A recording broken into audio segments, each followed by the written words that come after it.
Load that to me. I'm taking care of it.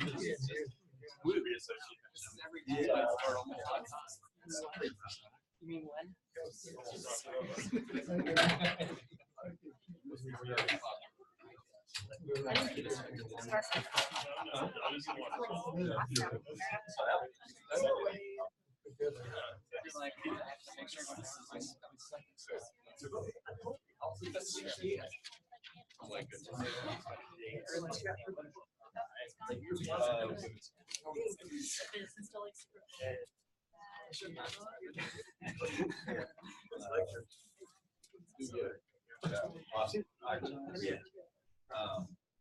I guess we might break the tradition and start almost on time.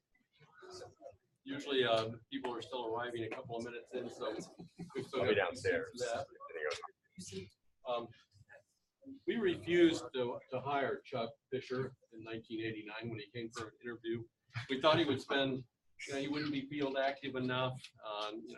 We didn't sense, well, he's been to sea 73 times, 73 cruises since then. He's published about 200 papers, a lot in Science, Nature, MEPS, others, top journals, marine ecology, and so forth. I think we missed the big fish, but he's back. This is his second job interview, we're saying, claiming that. So Chuck went to Michigan State for his undergraduate days. Did you actually grow up in Michigan, or? Ann Arbor is where I was born. In Ann Arbor, and you went to Michigan State? Well, my father was on the faculty at UNC. Down the road. Okay. He went to UC Santa Barbara to do his master's and PhD work.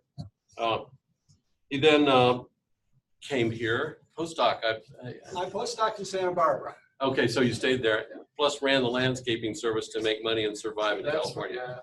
Yeah. Small engine repair, you name it. Okay. I simply want to say a few words about these things. I don't want to get Chuck to tell us a little story. But these extracurricular trips that you went on to Elba Island, Italy, and Vienna, Australia, he's been around the world. He's well known internationally. He's really famous. So we missed a big fish. Lots of awards, lots of things like that. I want to also comment on his service. He's been on the Nautilus advisory boards, for those of you who are used to the Nautilus Live website and all the beautiful stuff that's been done. A lot of service to the community on the Ridge, for the steering committee for the Ridge project. Lots of action like that with service for NSF. His grant funding comes from NOAA NSF. He was a NSF career winner. And I just want to add that Adrian won one last week. 5-year those are big 5-year grants, and so I'm thrilled by that news. I want to say a few things about his research. The word symbiosis between marine microbes and host organisms has really been a big part of his work. I really like this ideas about energetics of deep sea hydrothermal and cold sea vent communities. I like some phrases from some of his titles. In those titles, I'm just going to pull out a few phrases. Methane mussels. I think that implies a lot in one. Mussels fueled by gas. Life without light. Metazoans in extreme environments. Earthquakes impact on hydrothermal vent systems. Proteomic snapshot of life in a vent. So these publications, when you read through his list, are really interesting to find. But I want Chuck to tell us a story about the discovery of methanogens that were living symbiotically with mussels. So Chuck, we just take it away with that. I'm planning on that, but I'll start. So it's actually a story of how I first got started in research in the Gulf of Mexico. I didn't actually tell Chris this, but it all started in a bar in New Orleans at an ASLO meeting when I was meeting with some postdocs from a geochemical environmental research group at Texas A&M.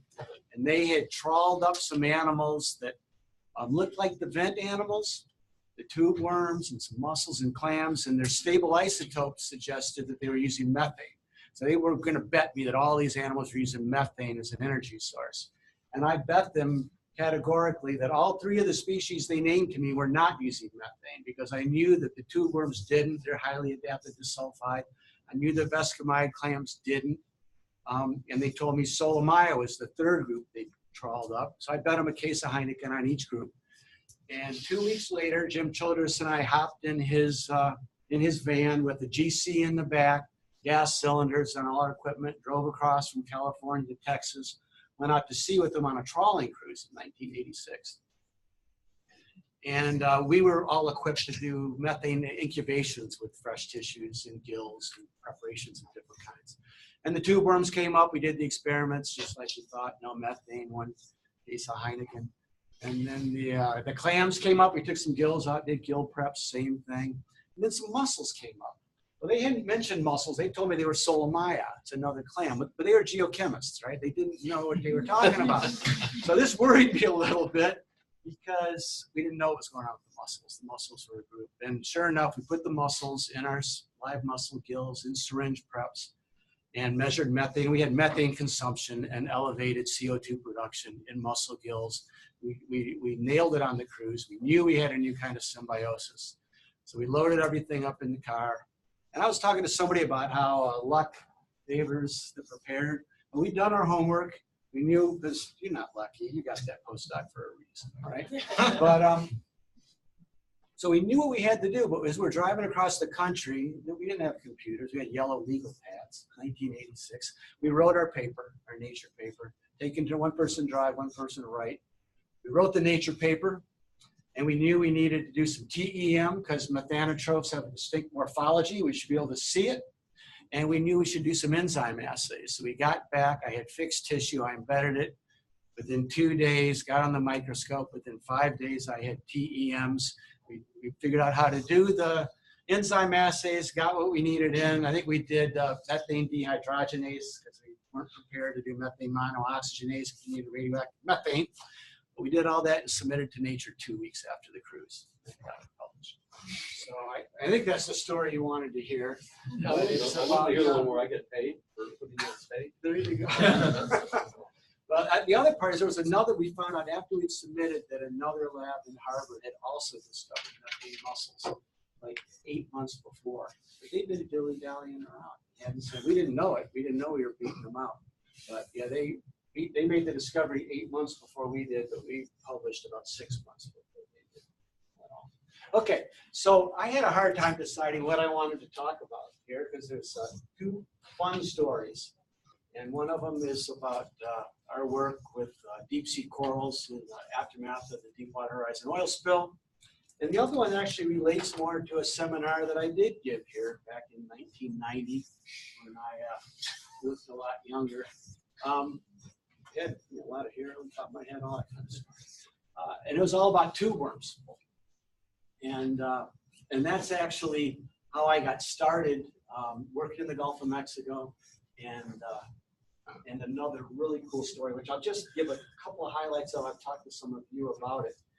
But that's actually what got me started. So most of my life, since 1982 anyway, when I went on my first hydrothermal vent expedition, I've studied the physiological ecology of animals with chemoautotrophic symbionts.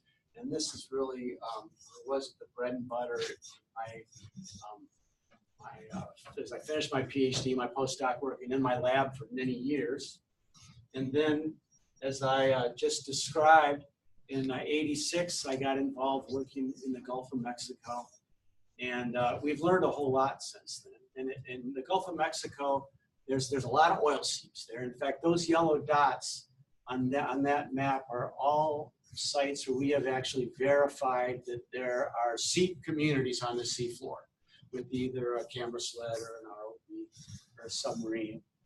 That's a false color bathymetry of the Gulf of Mexico. And the reason it's such a crazy bathymetry is the salt tectonics that lead to all the natural seepage. That's kind of another story. But there's cool seep communities there. I talked about the methane mussels. These are mussels around a brine pool. It's super saturated with methane. And these mussels are the ones with methanotrophic symbionts. These methane as a carbon and energy source. And that brine pool is so dense, it's so hypersaline that when you go down with a submarine, you land on it, the submarine floats. It looks like a pool on the seafloor. And thick beds of mussels around the edge, tube worms. That's solid methane ice gas hydrate on the upper right there with some other little animals we discovered in ice worms. on the gas hydrates. But the tube worms down there were really what I got funded to do for many years, really concentrated on. And we went there just thinking they're like hydrothermal vent tube worms, right? And we knew a lot about hydrothermal vent tube worms, and they are really similar. Same general anatomy, same type of hemoglobin, which is really important in tube worms because their hemoglobin binds oxygen and sulfide to supply it to the symbionts. Same general type of symbionts. My first publication on these worms, I used blood from hydrothermal vent worms, incubate the symbionts with appropriate activities of sulfide and oxygen. So really interchangeable, but it turns out that they're really, really different. And this is about 5 or 6 PhD theses in a nutshell. But unlike the vent worms, which grow super fast and die young, so it's a really a thermal environment, these things grow super slow and live for hundreds of years. No mouth, gut, or anus. Instead of taking up sulfide across their plume, they have long buried posterior extensions that stick into the sediment that they use to take up sulfide from the sediment. We modeled all that. Sulfide wasn't coming up fast enough to support giant aggregations for hundreds of years.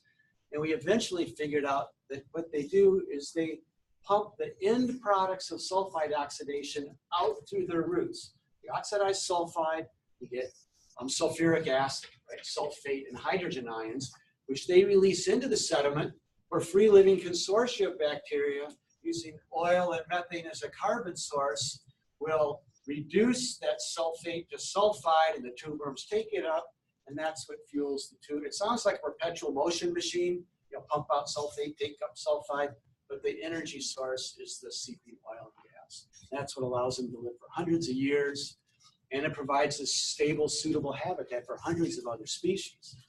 And I've been doing a lot of ecology as part of the study too. But along the way, you know, one of the things that came out of this work is that these same processes, this subsurface reduction of sulfate with concomitant oxidation of methane in particular, leads to conditions where you have high PCO2s and altered alkalinity and raised pH, where authigenic carbonates will form. Carbonate precipitates. So rocks form. Not only are we producing sulfide, we're producing rocks. Okay? Tube worms will settle on the rocks, but they're not the only things that settle on the rocks. The corals settle on the rocks. So this is a rock that is, it's a nice big chunk of exposed carbonate that has grown up around some of these tube worms that actually go through the rock, and the roots are in the sediment underneath, and those are likely to be hundreds of years old. And then we got corals growing on the same rock, and those corals are probably 50 to 60-year-old corals, what I know about that species.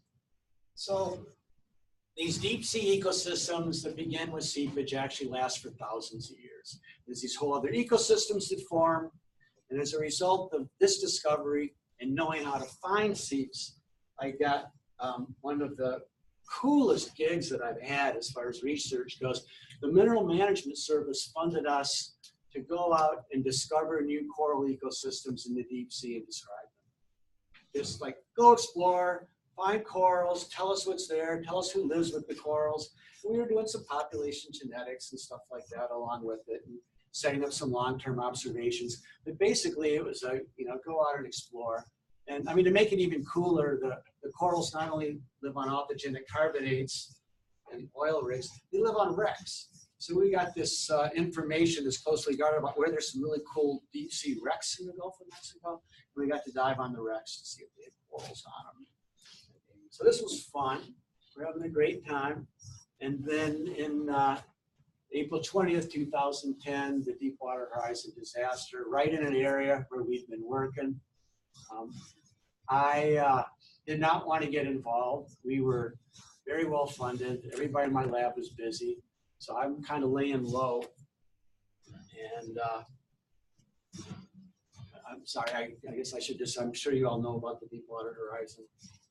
Oil spill, a tragic event with almost 800 million liters of oil released from great depth, first times that had happened, and a lot of dispersant released at depth.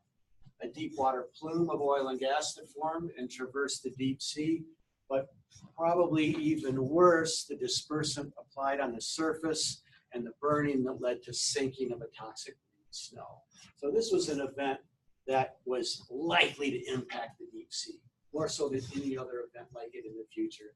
And this was recognized by the NOAA, by the Mineral Management Service, by NSF, and I got phone calls from all three of them in May. And the gist of the phone calls were, in fact, this is exactly what my program director at NSF said. He said, Chuck, we've been giving you a lot of money for a long time to have fun. It's payback time. You will get involved with the National Resource Damage Assessment. So I started joining these weekly phone calls with NRDA. NOAA had no experts in the deep sea, really. Government will do this stuff in-house if they can, but they didn't have the capabilities.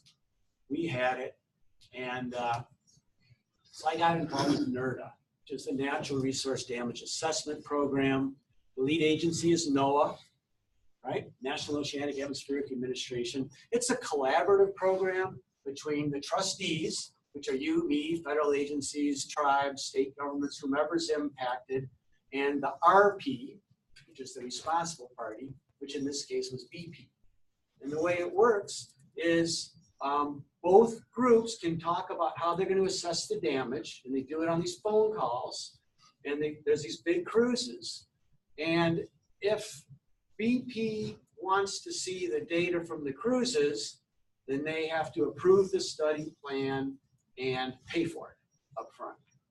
And so we would have these weird calls that went on and on and on, where they would poke at the plans and they'd finally agree to a plan. They wouldn't agree to pay for it ever till we were on the dock, ready to go out, and then some courier would show up with the signed stuff, and two of their observers would get on the ship, and we go out to sea.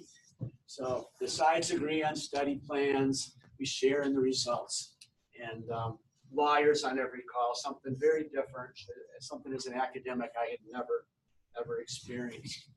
So basically I went from uninvolved to starting to work with them to those are all the cruises we had in that first year after that, right? We had one previously scheduled one.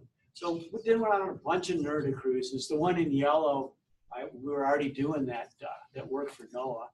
And so the last dive of that cruise, we did a little exploration work. I'll tell you what we found on that one. But we're doing drift camera cruises. We're assessing the sites that we know about. We got some funding from NSF, which I'll talk about a little bit more. And then this was all cruises that we did when we went out after finding the corals to look at the footprint. And then we continue to do it. We've been funded by the Gulf of Mexico Research Initiative with EcoGig that Chris is also a part of, and we've been collaborating on that work ever since then. So getting involved with NRDA is a little bit different. Okay, so weekly phone calls that don't start until lawyers from both sides are on. Unless neither side is a lawyer on, then you can go for it. But if either side is a lawyer, both sides have to have a lawyer.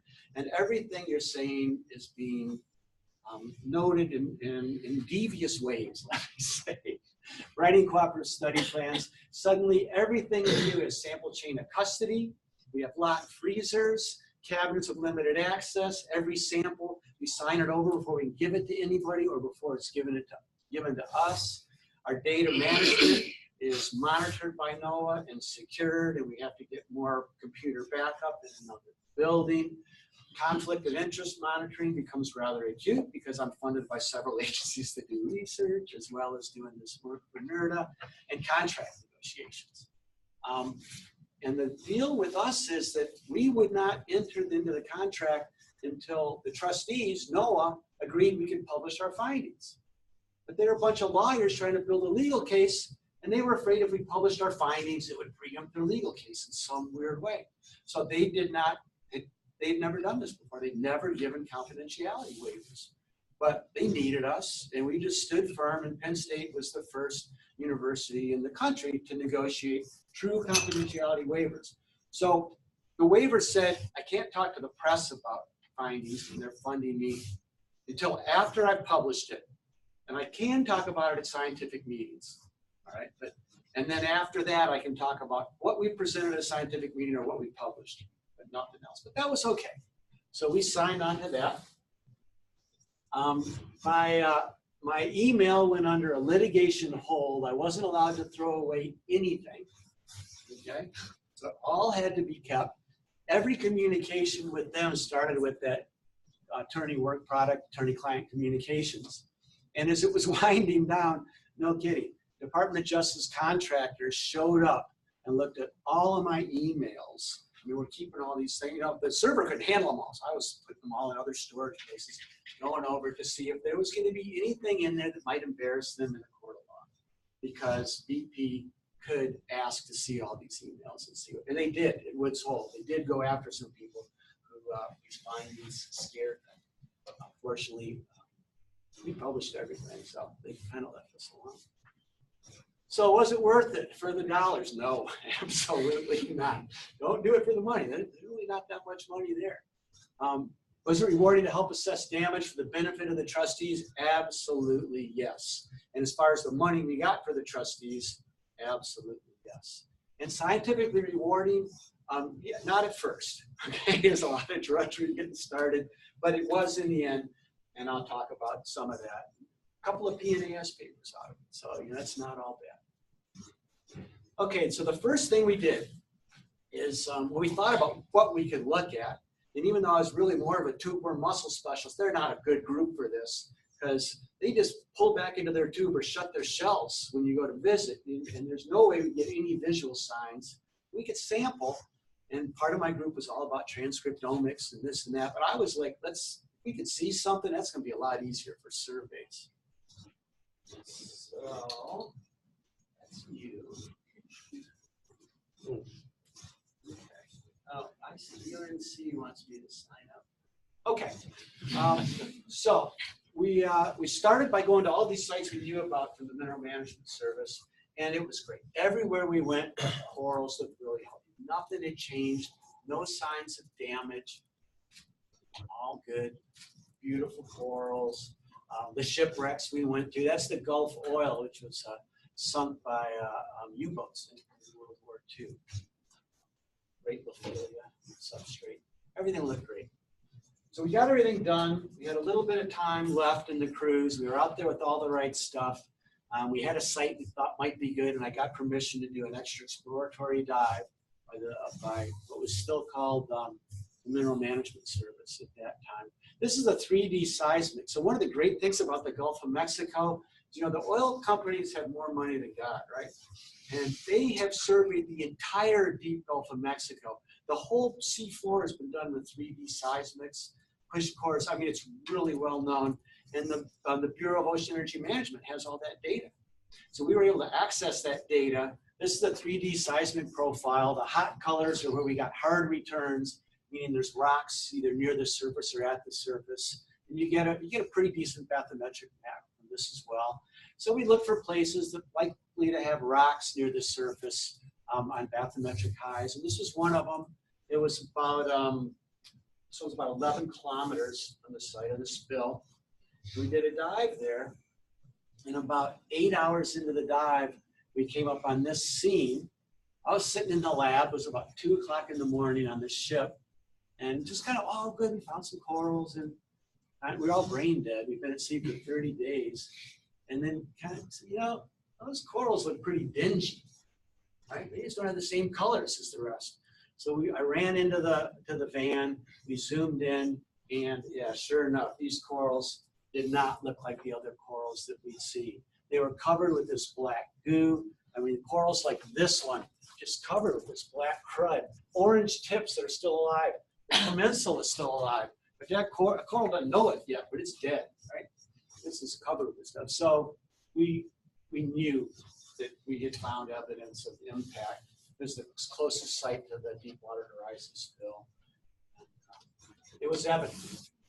So we weren't funded by NRDA on this cruise, so the confidentiality waiver didn't apply.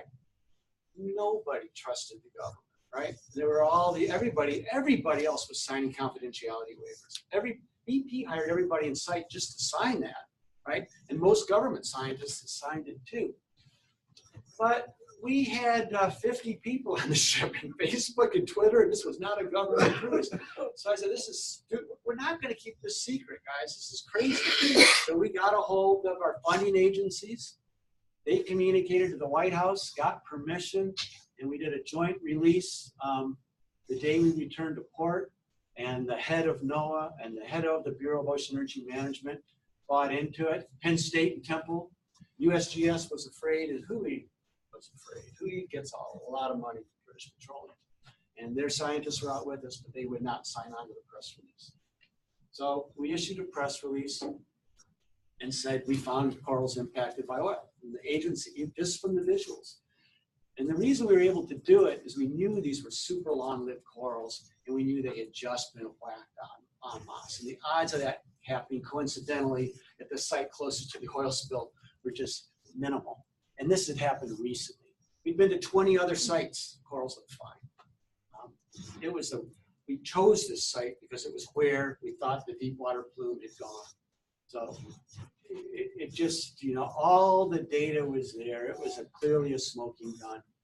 So we did do the press release and decided then there were then we went back into the NRDA process again, and they were all over it.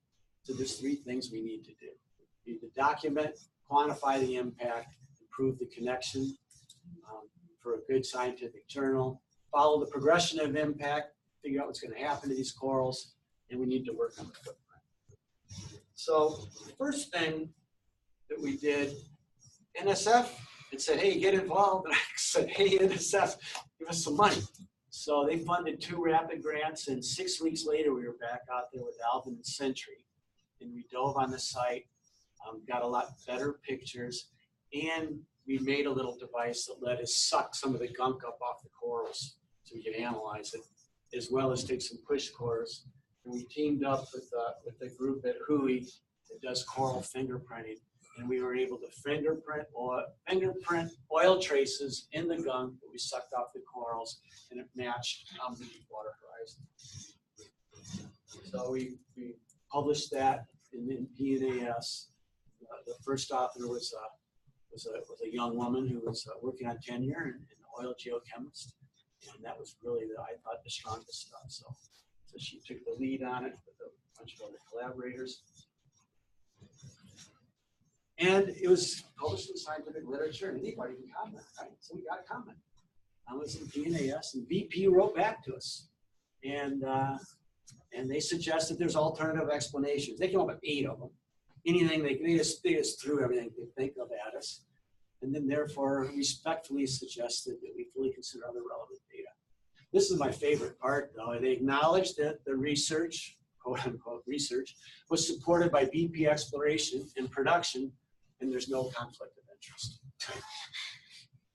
But we got to respond to it, and we responded to each of their little points, but we also got a statistician and said, is it fair to do this? He goes, yeah, sure. So we said, okay, we looked at 20 sites, we find 1 site that's impacted, it's the closest one to the oil spill. What are the odds? It's a coincidence, like you suggest. About 1 in 20. Now these corals have lived for 460 years. What are the odds they just all die this year? Actually, they live for 800 years. Well, 1 in 460 is good, but 1 in 460 times 1 in 20, the odds are pretty small. It's a coincidence. After this, by the way, the lawyers and the NRDA team completely changed their tune. They called, said, Chuck, when can you publish your next paper? This is great. Can you publish everything? So instead of being afraid of publication, they realized they could win their legal battle in the court of peer review. If you get into good journals and it's good science and you're backed by science, that we could actually, instead of giving away their arguments early, we could win their arguments before they ever got into court. So suddenly, they wanted to give us more money to publish faster. No kidding. It doesn't quite work that way, But at any rate, so the next thing we needed to do was follow the progression and see what that slime did to them. So what we did is we identified every single individual coral at the sites. This is a photo mosaic of the central area of that first site. Every coral has a name and number, and we just go back to the same corals every year, and we take the exact same picture with the digital still camera. Since these are planar corals, you can do a pretty good. We take the old picture, put it up on the screen for the ROV pilots to look at while they framed the camera until we had basically the same picture on the screen next to it. And, go click, click, click. And so here's an example where we followed these corals for a few years to see what would be the ultimate impact from originally being covered with the flock to the health of the corals later. And that first paper, so what we did for that, I'm sorry, is so here's the quality of the data that we have. We could actually match up every single branch, which is what we do. We take the early photographs, we digitize both, and then we impose the digitization of the newer photo over the old one as a change in condition, which allows us to do analyses that are specific to the condition previously. So we look at change in branches, branch loss. Eventually we added a new, so red is unhealthy, green is healthy, yellow is covered with hydroids, blue means the branch is missing, it's fallen off. And we were able to do some pretty cool stuff. So this is a graph of the original level of total visible impact as a proportion of all of the linear centimeters of coral branches in a particular individual coral. Plotted against the percent of visible impact. So which one is this one? Visible impact in 2010 that was no visible impact by 2012. And basically what we found is that if they were originally impacted to less than 20% of the coral, they healed. They went back to 100% no visible impact. But the higher the level of original visible impact, the lower the amount of recovery. So if they weren't hit very hard, they recovered. If they were hit hard, they did not recover. And in fact, they got worse.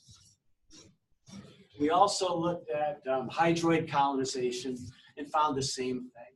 The more heavily impacted they were originally, the higher the probability that they would be colonized by hydroids. Hydroids colonize weakened or dead coral branches, and they can actually lead to further deleterious impact on the corals. So we had a real strong correlation with the amount of visible impact. And this is kind of cool because it means that it's not every coral polyp for itself, right? They're colonial animals, but there's a cumulative effect of a coral being whacked that affects the overall health of the whole colony. And it's not just each polyp for itself. So we published that a little bit later. This was actually several undergraduate students. Those are 3 undergraduates in white and a master's student. And I was the lead author. And we found many corals showed signs of recovery. On average, they improved in apparent condition, but if they were impacted to 20% of their body or more, they didn't fare nearly as well. And the heavily impacted ones just plain old did not recover. So we continue to do this work and my co-author for this presentation, Fanny Girard, is a PhD student that just finished, defended about a month ago and is at a postdoc in France right now. And so we do the same thing year after year after year. Things happen slowly. We thought we'd see a lot of changes in 2 years. Well, here we are 8 years later, and things are still happening at the model how it's going to turn out at the end. But what we are seeing are a couple of things. One, branch loss is continuing and accelerating. So they're still losing branches, and the ones that are heavily impacted are still getting worse. And because we've got these detailed images, we can actually use the images to measure growth rate. And we're seeing an effect of the initial level of impact on growth rate now, still on healthy branches. So there are long-lasting effects, and it's more than just the acute damage. This is one of the cool things that came out of it too. These ophiuroids are commensal on the corals, and we noticed they're always on the living part of the coral. But is it a chicken or the egg thing? Are the ophiuroids there because it's still alive, or are they actually helping to protect the coral? That ophiuroid died, by the way. The ones that were on the most heavily impacted corals didn't last. They were gone within a year. But most of them had them at least original. Some lost the ophiuroids the year after the spill, but after that, nobody loses an ophiuroid. They lived, and at our control sites, the ophiuroids are just there. They don't go away. And what she did that was really cool is she figured out that what the area of influence would be of the ophiuroid arms, how long they were. And she compared what happened in that part of the coral that could be influenced by the ophiuroids, because they don't move around, they stay on these big central branches, to the peripheral areas. And what she found, first was this great correlation, significantly healthier in the area that the ophiuroids can reach. But the really cool thing that she found is that damaged parts of the branches, or branches colonized by hydroids that are within the area of influence, recover at a significantly higher rate than the ones outside the area of influence. So ophiuroids, which were previously thought to just climb up on the corals and benefit from the structure, but really not help the corals, we had a really clear evidence that this is a true mutualistic symbiosis with benefit to both parties. A little science on the side, if you will. Okay, so the other thing we wanted to do is look at the footprint. Now I'm talking pretty fast. Do you have any questions? Sorry, I should have invited this at the beginning. How do you know that some of the branches weren't broken off by activities of the ophiuroids? So there was no indication. The branch loss was not affected by the presence of ophiuroids. So, but so I didn't get into branch loss here at all, but actually the branches that break off are the ones that were mostly the ones that were previously colonized by hydroids or hurt, and they're dead. They're just going to fall off. You start off with the little ones. Some of these are heavily impacted. They're going to end up being little stumps, but it may take another 10 years. Just happen slowly. Yeah. For the ophiuroids, am I saying that correctly? Yeah. Brittle stars. Yeah. For the brittle stars, you said it was mutual symbiosis, but is that only in terms of the oil being on the, or was it prior to that they were on light? Great question. So what we think is that the normal benefit of ophiuroids on these types of corals is sediment removal, right? Because lots of these organisms, even in the deep sea, in some areas you get a lot of resuspension, happens mostly on lower branches, we see an effect. But in shallower environments, it's one of the big threats. If you got a lot of runoff and things like that. So there could be a real advantage to a commensal that just functions as sediment removal. So that is why we hypothesize that this may have evolved, that the corals tolerate this organism coming up on them and sharing the food. Yeah, it's a great question. Yes, sir. I'm sorry I can't hear all of it, but I visually, we had a little experience early on deep sea stuff, and I have a lot of pictures of echinoids that were on eating the polyps as they go up.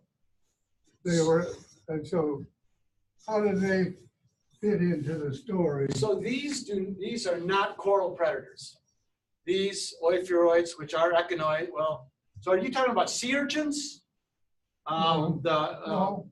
So You showed a picture echinoidea? earlier, the orange Okay, echinoid. the brittle. They go up and they eat as they go. When they leave bare. So these are not predatory starfish, and the sea urchins that we have seen on some corals down there are not eating the corals either. They're shared. These guys, the ophiuroids, are filter feeders. So they're getting food so from they're the water just using them as a. to climb up. Well, they So do both. No, we haven't seen any evidence of that. So at other sites where we have the corals that are healthy, and then some of which are covered with these guys, 5 or 6, no dead It's tissue. a fan coral. Now, there are some shallow water ones and some other species, but that's not what we're seeing in the deep sea. It's a different group. Okay, so the footprint. So this started out, where did the oil go? A lot of talk about that back in the day. So that X is the Deepwater Horizon spill site. That hexagon there was the first coral site. So we said, hey, this all happened at actually a meeting at Boeing with us and a bunch of BP representatives. We said, okay, well, what area can we look at? Well, they didn't want to admit there was a deep water plume, and they didn't like the NOAA models. So without doing that, I said, hey, guys, let's just kind of look around where the spill happened and currents tend to go in this direction, so let's kind of look in that direction too. They said, okay. So we just drew this polygon, if you will. So let's kind of look in that area. And so we sent out a ship that went out and a drift camera, and they looked at about 20 different spots. Each time they changed directions when they put a camera down and dragged it on. They didn't find much. One spot was some corals. And then we went back and sat down with the BP scientists and got serious with the NOAA 3D, the Bowen 3D data sets, and identified just a whole bunch of potential spots in that area. And then we went back out and spent a month at sea with an AUV, Woods Hole AUV Sentry, and with a towed camera. And the red spots are everything we deployed Sentry, likely sites, and the blue spots are places where we did the drift camera. A Sentry, these AUVs are really cool, right? You're out with the Woods Hole team. They're just smart as can be. And they would program this thing on the ship so we could throw it off and it would go do what we would tell it to do for 24 hours and report back and we could download the data. And it can do high resolution bathymetry, which is what they're kind of showing right there. And it can also take images and do photomosaics, seafloor. So we would pick a spot where we had 3D seismic data like this, a real likely spot, lots of potential areas. We'd sit down with the BP reps and we go, hey, you know, looks to me like we can't look everywhere, so let's look at that area. So we would tell Sentry to go down and mow the lawn, follow that exact path, 25 meters off the seafloor, collect high resolution bathymetry data. And they would. And it would come back. And this data had such high resolution that you could blow it up. And these little spots right here, those are like the size of one of these desks. Okay? So we had better than half-meter resolution. We could see rocks on the seafloor. So we would look at the data carefully, we'd look at all the rocks, and then we would give Sentry a new dive plan, and we'd tell it, go down, go to those places, get 5 meters off the seafloor and take pictures. So it would go down and fly over all the rocks we found and take pictures for us. While it was on the seafloor, we'd take the towed camera and we'd go up to the bridge and we'd tell the ship to drag the camera through this box for us. This wasn't one of their better attempts. This was a chief mate we called the drunken squirrel. But you can see, she didn't get that camera in the box once, right, in 8 hours. We were down. But what else are you going to do while Sentry's on its own? So we did lots of both. And so in 30 days, we did 9 bathymetric Sentry deployments, 16 imaging deployments, 68,000 photographs. 20 of them had corals in them. And we identified 5 new sites, 2 new areas, and the towed camera, not so much. So, a few months later, this is one of the good things about working with industry is once BP agreed to it, these crews, when we went out with the industry ship in the ROV, it was $125,000 a day. And BP footed the bill. The Sentry cruise was more like $50,000 a day, so they got off easy on that one. But so we went back out, ROV, we'd identified, they bought into it, and we dove with an ROV in a digital still camera. Now the cool thing is, this was in November the next year. That oil flop is gone, right? It's long gone. But we kept photographing that original site, and we went back to that original site with the ROV, and we took photos again. So we knew what a coral would look like in November 2011 if it was whacked back by the oil spill in 2010. We were following the progression.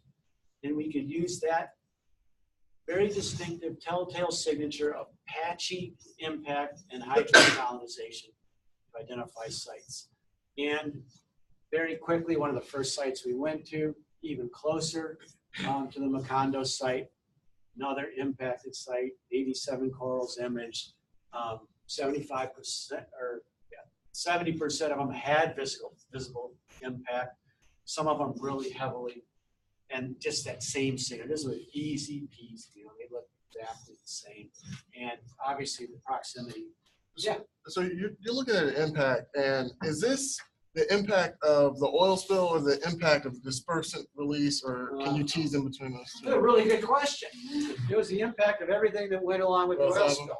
So I will tell you that that same stuff we sucked off the corals was later analyzed for DOS, one of the active ingredients, and corrects it, and it was found. So there was both dispersant and oil on the corals, but I couldn't tell you what got them. I can just tell you they were gone, right? And then corrects it is toxic. And corrects it, yeah. No, we have done lab experiments, and in the lab, corrects it is harder on corals than oil. In fact, in some of our experiments, the corals like it when we give them the levels of oil because bacteria grow and get food, but they do not like corrects it.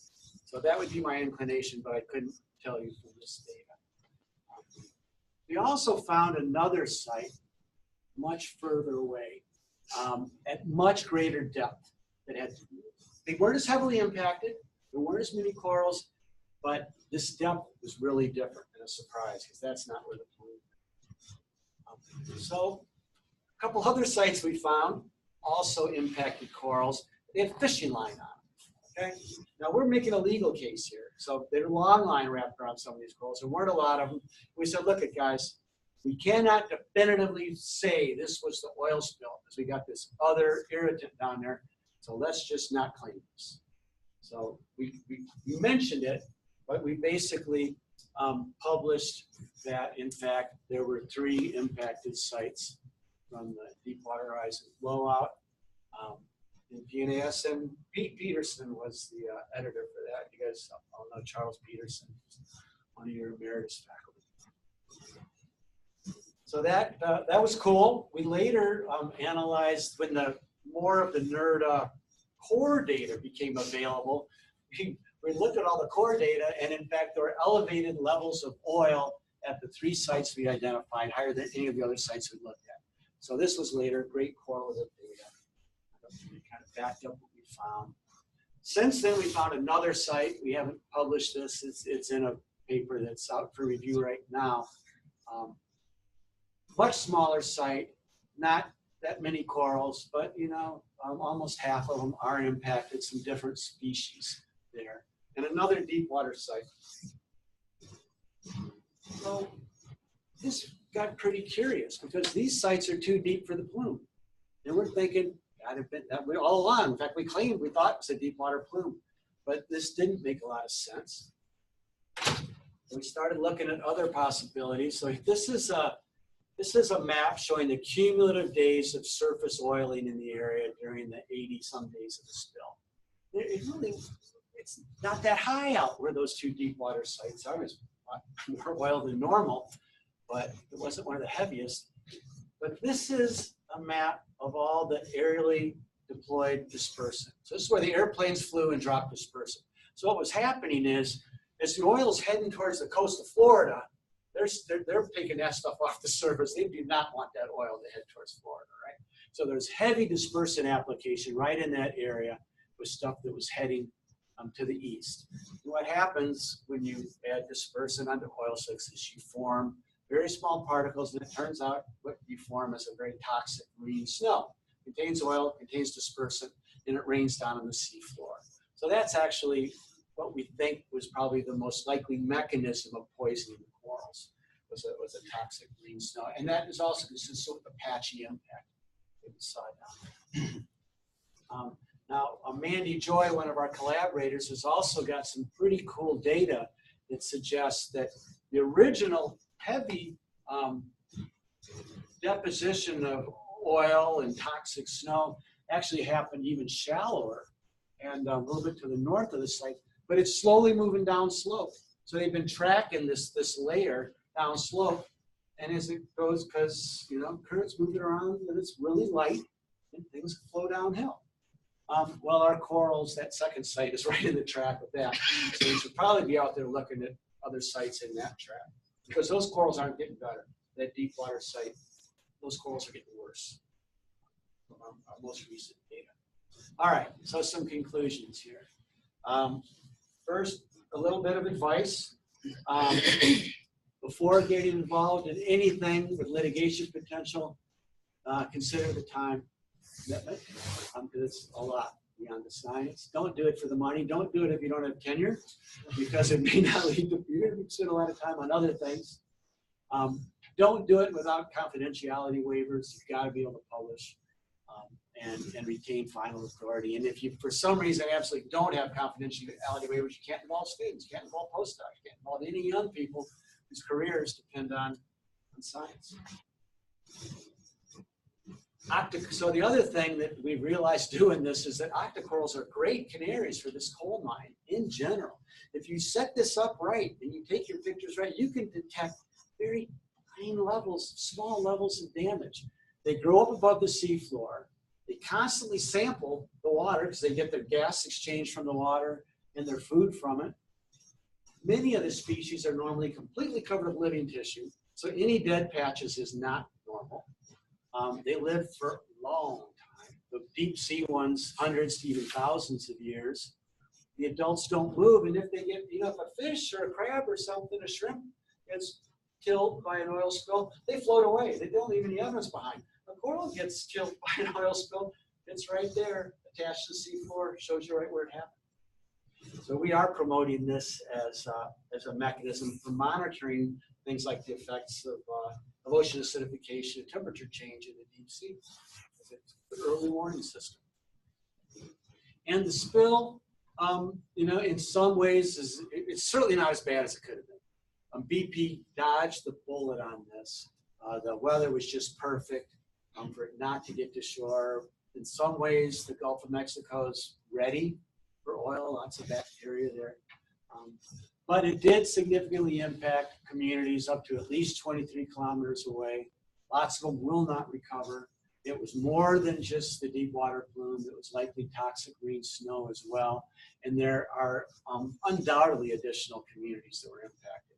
Most of the deep sea, we just don't know where to look. It's hard to find. So the area where it impact occurred is even larger than we originally thought. So people are finding some shallower corals. And it's really too early to tell the fate of even the acutely damaged corals. We have no idea what the long-term effects on reproduction and growth and suboptimal reproduction for many years. We really probably never will. And there's some cool benefits. We did some cool science. We learned a lot about corals. Nobody will ever give you that much money just to go down and watch corals for 8 years, right? So we learned a whole lot about their life history, the community, their interactions. And part of the final settlement was $270 million for damage to the deep sea. And this charismatic megafauna is what scared them. So we were the primary contributors to that part of the settlement. And that part of the settlement can't be used by coastal communities to build casinos or do this or that. The states, this has all been relegated to restoration of the deep sea. And it's probably going to be compensatory restoration. So it'll be things like setting up marine protected areas and monitoring, that kind of stuff. So that part's kind of cool. So, you think this might not happen again. Did you guys did you notice this oil spill last fall? How many of you were aware of this? It was only 670,000 gallons that leaked out. It hardly even made anybody's radar because it wasn't visible on the surface. We got contacted. We went out and did a little bit of damage assessment for them and made going out again. And compared to the BP oil spills, it was small. But it's still 670,000 gallons. It's going to happen. There's leaky infrastructure out there. They're pushing the limits of technology. So unfortunately, we need to monitor. And in my opinion, it's just a matter of time. Good news, bad news. Thank you all for your time.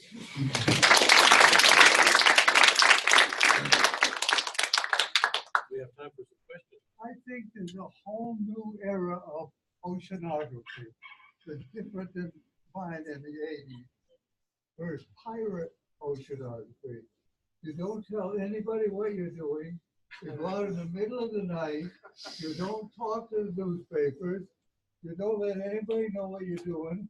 You publish papers with no names on them, and you. Oh, you're starting to scare me. Death. I didn't realize that the public. We wanted the public to understand our work. If Well, I this- was to work now, I would avoid the public like a plague. That's Conrad Newman speaking. As many of you know, he was the oxygen Winkler tech on the A-boat. I paid my dues. Yes. Yeah, Okay. absolutely. Oh, really? I didn't have to know, I don't know you had to go through all this. Yeah, when it's litigation, it's a whole different kind of science. When there's that kind of money out there. Let's see if IMS got any questions. Are you muted or there's a question? Yeah, I have a question. Okay. Yeah, I think, can you hear us? Yes. Okay, great. So when you're talking about the amount of dispersants that were released in order to hopefully minimize the oil and how it created the toxic marine snow, does this always happen with dispersants and the oil together, or is it only when the dispersant and the oil is in really high amounts? Well, I mean, it's always going to happen at some level. It's a lot more acute when it's at really high amounts. The other thing that happened in this oil spill is when you use an airplane to apply dispersant, you miss a lot. So a whole lot of that dispersant did not combine with oil, but just was let loose in the marine environment. So there, you know, the dispersant research is a dangerous area to get into because it's a multi-trillion-dollar industry. There are millions of gallons of dispersant currently stockpiled all over the world to be ready for the next oil spill. And if you get up and give a talk on the toxicity of dispersant at a meeting where that might occur, there will be representatives from the dispersant industry in the audience that are paid to be there and try to ask tough questions and take you down. Because my students have been there. We didn't expect it the first time. Now, when they talk, well, I know what some of them look like, and we assign, I go sit next to one of them, another senior scientist goes sit next to the other one, and if they raise their hand, we raise our hand. Because you know their question's going to be misleading, but it might not be something a young scientist is ready for. So yeah, that's a whole nother different type of science when you're threatening $1 billion industry. They don't like that. Yes, so wait a second. I'm going to come back to you. A couple other people a chance to come here. I think two things really surprised me. One is given the enormous quantity of oil that was released and dispersants, et cetera, there's a fairly small area. I mean, it was, On the right side. there was a relatively small fraction of the whole Gulf that was impacted, at least in terms of this case. And what also struck me about that is I would have thought that the lawyers for BC would have been thrilled with that. That would have been like, you know, Oh, anything was bad. okay, because when you think of, like, for example, the impact of the oil spill in Prince William Sound, the area that was impacted by that. Well, this was just part of it. Yeah. I mean, right. I mean, they paid $40 billion, right? This is only $270 million. Yeah. Right. This part. And so I talked about the footprint of impact to coral communities that we could document. Right. There were also people that use push cores, but you don't got to find anything to do a push core. You throw it off a ship, comes up, you got mud, right? So you don't have to do all that survey work. And they had a bigger area of impact. And so that data and our data was used for the final area. Then we modeled how many coral communities are likely in that area. So that was all part of the settlement. And then some guys that were working up on mesophotic reefs along the track of the oil to shore found similar. So this was part of it. This was the deep sea part. But yeah, it was. So there were definitely early reports that the whole Gulf's dead and, you know, things like that. And this seems to be not as bad as No, I some would people agree. might have thought at first. I was expecting worse. The first places we looked were 30 and 40 miles away where we used coral communities. We did not see evidence. But we could detect with our eyes at the corals. But I think BP hated this because it was charismatic megaphone. You know, the data from push cores and, you know, slimy little. Was there another question? Okay. I have a question. But I thought it was really cool when you were talking about the corals to check out anthropogenic effects. I can imagine that you'd have to go out and check the corals though to see are there any like type of devices like telemetric like devices that could like see how the coral is like reacting per day or something like that. Yeah, so you wouldn't want, so per day, things happen so slow in the deep sea. So you're right. You would have to go out after an event and check corals, so you have to monitor them regularly. I'm trying to talk to Mineral Management Services to set up a monitoring network all over the Gulf and like check each individual station every 3 years. Because things happen slow enough. So right now, the way we know how to do it uses an ROV. That means a ship with a slave to it. We're about this far away from being able to let AUVs do it, autonomous underwater vehicles. And navigation is such now that, especially if you have some physical markers on the seafloor, you can get really exact. So if we were to put some kind of small transmitter for a bunch of corals in an area the size of this room, you could theoretically, and certainly within 5 years, we can do it well. You could throw a vehicle off a ship or even launch it from Gulfport. Tell it, go out there and take pictures of 100 corals for us, and then come to the surface and beam those pictures to a satellite, and then come on home. So I think that technology is within our grasp, but right now we do it. So I'm curious about these coral communities. I mean, it seems to me that like part of the research you were doing is just finding out where they are. And like, does the data help you in any way to predict where they occur? Because what are those sort of environments where you tend to? So we've got a kind of a habitat suitability modeling paper that's not submitted yet, but will be quickly by one of my collaborators.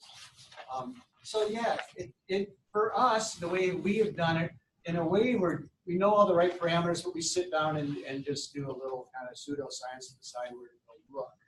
Because the only way you're going to confirm is to go look. So we know they need hard grounds to settle on. We know the rocks need to be exposed. They like bathymetric highs. They like decent currents. They have some restrictions with respect to temperature and oxygen for each species. Yep. So yeah, we can model and we can predict. I think we're a lot better at predicting how many there will be in a specific area than telling you exactly which of our prospective areas will have a coral. Right? Hey, there's 100 prospective areas. There's 10 coral colonies in those 100 areas. But we'd be pretty hard pressed to say it's number 1327. So we're still getting there. So we've got Could you good data to do tolerate that. one more, Mark? Over here on the octocoral on the right, the polyps have been stripped off the top part. They're there. And the culprit is right there wrapped around.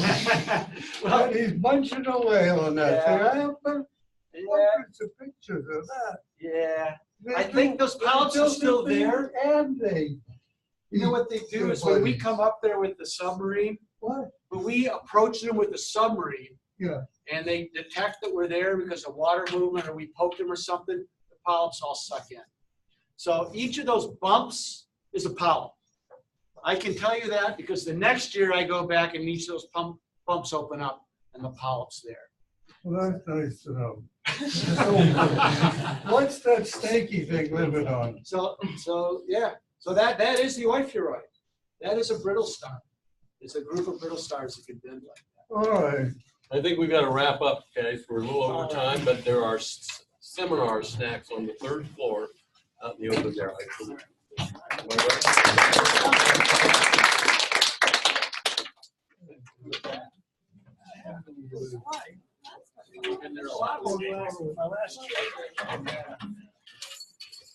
Everybody down there makes clear. Yeah, but he's saying he thinks it's filter.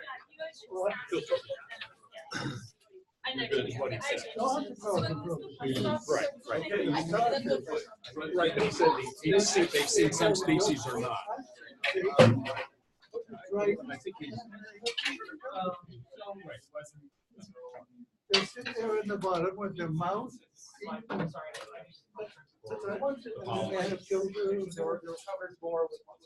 got 35,000 pictures. You ought to look closely at one. Sharif wants to say hi. And the ones in the mixed sensory Just say, remember him? I don't think so. The early ones. Up on the start.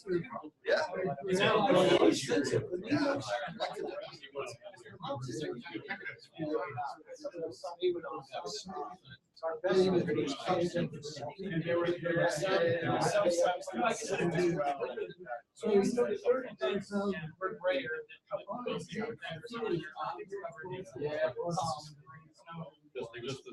I never realized that the field was turning. The golf hats. The golf, The golf hats, for sure. okay. No sweat. But you know, it would be nice Go to crash. have so many boulders. We did all this work, and, Good for you, right? seats and Okay. all. The west coast of Florida. The west coast of Florida. We gotta continue the discussion. Oh, well, time goes on. It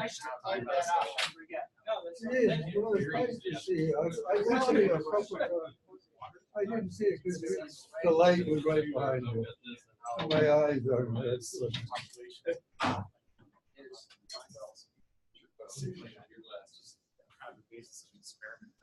And you're talking. So you said Jane is picking you up and. I should go apologize. Maybe.